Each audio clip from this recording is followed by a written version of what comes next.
रमजानुल मुबारक special page 11 Bukhari शरीफ में पैगंबर को अनपढ़ बताने की कोशिश। मोहतरम हजरात और अजीज दोस्तों, पिछले वीडियो में हमने देखा कि कुरानी अरबी में किसी लिखावट को जुबान से बोलकर पढ़ने को उतलक यानी तिलावत कहते हैं। उतलु मा उहिया इलैका, जो किताब यानी कुरान आपकी तरफ नाजिल की गई है उसकी तिलावत करो और सलात कायम करो। अल-अनकबूत 45। जरा गौर फरमाएं कि कुरानी अरबी में किसी चीज के पढ़ने को उतलक तिलावत कहते हैं और जुबान से इकरार करने बोलने को इकर किरात कहते हैं। मगर यहाँ इन आयतों 96 1+3 में और मज़कूरा बाला रवायत में जो इकरा यानी जुबान से इकरार करने बोलने के अल्फाज आए हैं तो इनके मायने सभी मुतरजमीन अनुवादकों ने पढ़ना लिखकर और मज़कूरा रवायत में हुजूर का जवाब मैं पढ़ा हुआ नहीं हूँ बताकर माज़अल्लाह हुजूर को अनपढ़ साबित करने की नाकाम कोशिशें की हैं। क्योंकि एक बुखारी शरीफ की इस रवायत में ये खबर थोड़े ही दी गई है कि हजरत जिब्राइल हजरत मुहम्मद के सामने इन आयतों की तहरीर लिखावट पेश करते हुए यूं फरमा रहे थे कि लो इसे पढ़ो, बल्कि रवायत के मुताबिक तो वो ये फरमा रहे थे कि इकरा यानी जुबान से इकरार करो बोलो। तो क्या इस पर हुजूर का ये जवाब अटपटा गैर मुनासिब नहीं लगता कि मैं पढ़ा हुआ नहीं हूँ? फलिहाजा साबित है कि मुर्तजमीन अनुवादकों ने जबरदस्ती इकरा के मायने पढ़ो लिखकर हुजूर को अनपढ़ बताने की जुर्रत की है।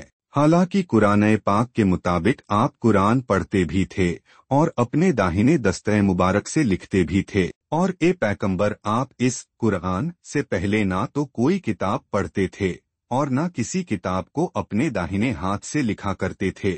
अगर ऐसा होता, यानी अगर आप पहले ही से किताबों के रीडर और राइटर होते तो अहले बातिल जरूर ही शक करते कि ये तो थे ही एक राइटर, बस इन्होंने ये कुरान भी खुद ही लिख लिया है। अनकबूत 48। दूसरे गुमराह उलमाए दीन ने कुरानी अल्फाज नबी उम्मी के मायने अनपढ़न भी लिखकर भी नबी आखिरुज्जमा को अनपढ़ साबित करने की नाकाम कोशिशें की हैं।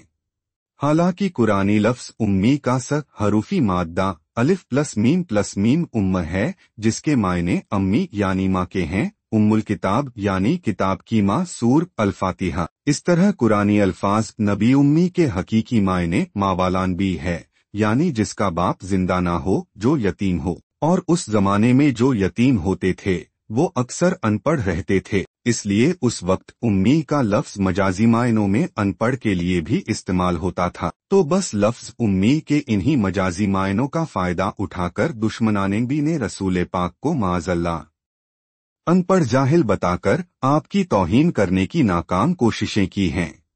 हालांकि अल्लाह पाक कुरान मुकद्दस में फरमाते हैं कि आप खुद अपने दस्ते मुबारक से कुरान लिखा करते थे और फिर ये कहते हुए कि वहिया इलैया हाजल कुरान, मेरी तरफ ये कुरान नाजिल किया गया है, उसे फिर लोगों को पढ़कर भी सुनाया करते थे। तीसरे बुखारी शरीफ जिल्द अव्वल अल-वही पेज 82 पर हजरत आयशा के नाम से दर्ज जिस रवायत के जरिए से पैगंबर को अनपढ़ साबित करने की नाकाम कोशिश करते हुए सूर अल-अलक की जिन आयतों को दलील के तौर पर पेश किया गया है, तो उन्हीं आयतों में रसूल पाक के पढ़े लिखे होने के सबूत इस तरह से साफ साफ मौजूद हैं। जिस अल्लाह ने आपको कलम के जरिए से इल्म सिखाया और फिर आपके जरिए इंसान को वो बातें सिखाई जिनका उसको इल्म ही नहीं था।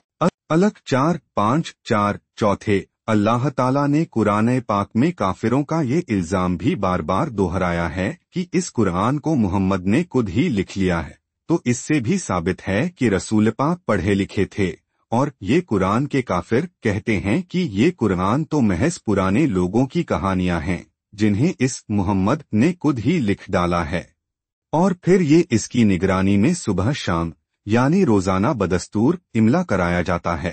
अल-फुरकान 5। तो अब जरा गौर फरमाएं कि क्या इन आयतों में अल्लाह ताला के फरमान और काफिरों के इल्जाम दोनों ही से ये साबित नहीं हो रहा है कि हुजूर अनपढ़ नहीं थे? तो फिर अब कुरान पाक की अनदेखी करके महज झूठी रवायतों की बुनियाद पर पैगंबर इस्लाम को अनपढ़ बताना, क्या ये सब आपकी इज्जत व तकरीम की जा रही है या कि तौहीन? कुरान जमा कैसे किया गया? रवायती जरिया कुरान फहमी के रास्ते में एक बड़ी रुकावट ये अकीदा भी है जो कुरान पाक के मुतालिक मुसलमानों को विरासतन मिलता चला आ रहा है कि जब रसूलुल्लाह की वफात हुई तो कुरान पाक अभी किताब शक्ल में नहीं आया था। बाकी